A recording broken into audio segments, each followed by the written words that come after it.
Assalomu alaykum. Bugun sizlarga yana bir yangi somsa retsepti bilan keldim. Buni kumurlashini qaranglar qizlar. Idishimizga un solamiz, suvga tuz solib, yumshoqqina xamir qorib olishimiz kerak. Xamirga yaxshilab mushlab ishlov berib, tindirishga qo'yib qo'yamiz. Xamirni teng ikkiga bo'lib olib, yaxshilab mushlab orada xamirlarni yoyishni boshlaymiz. Birinchi zuvalani yoyib bo'lganimizdan keyin kalyak saryog'ini eritib, sovutib, sovuq holatda xamirimizga surib chiqamiz. Xamirni xuddi konvert shaklida qilib, oralariga yana yog' surib, 4 burchak shaklda taxlab olamiz. Birinchi xamirimizni xuddi shunaqa taxlab bo'lganimizdan so'ng salofan paketga solib, stol ustida qoldiramiz.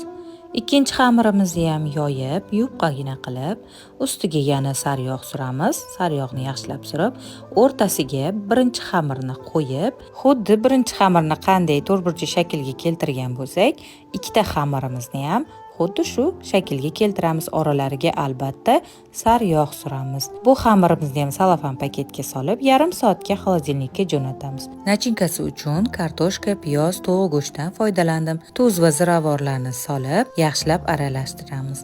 Xohlasanglar go'shtli nachinka tayyorlasanglar ham bo'ladi. Xamirimizni sovutgichdan olib, to'rtburchak shaklda yupqa qilib, jo'va yordamida yoyib olamiz.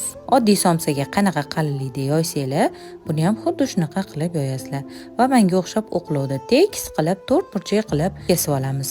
Ichiga tayyor qiymamizdan solib, to'rtburchak shaklda chetlarini yaxshilab yopishtirib tugib olamiz. Va chetlarini xuddi shunaqa qilib chimchilab o'rib chiqamiz. Agar ishim ko'payib ketadi desanglar, oddiy xuddi shu tukkaninglar bo'yicha qoldirsanglar bo'ladi. Somsani usti chiroyli chiqsin deb shunaqa chetlarini yaxshilab bo'kib chiqdim. Xohlasanglar qilmasliginglar mumkin. Tayyor somsalarni ustiga tuxum surib, kunjut sepamiz hamda qizib turgan duxovkaga jo'natamiz. Judayam chiroyli domboq bo'lib chiqadigan, ustilari kumur chiqadigan, ishtahochar, xamirlari og'izda eriydigan somsa tayyor. Buni kumurlashini bir eshitinglar qizlar. Shu usulda ham somsani tayyorlab ko'ring va natijalarni yozib qoldiring.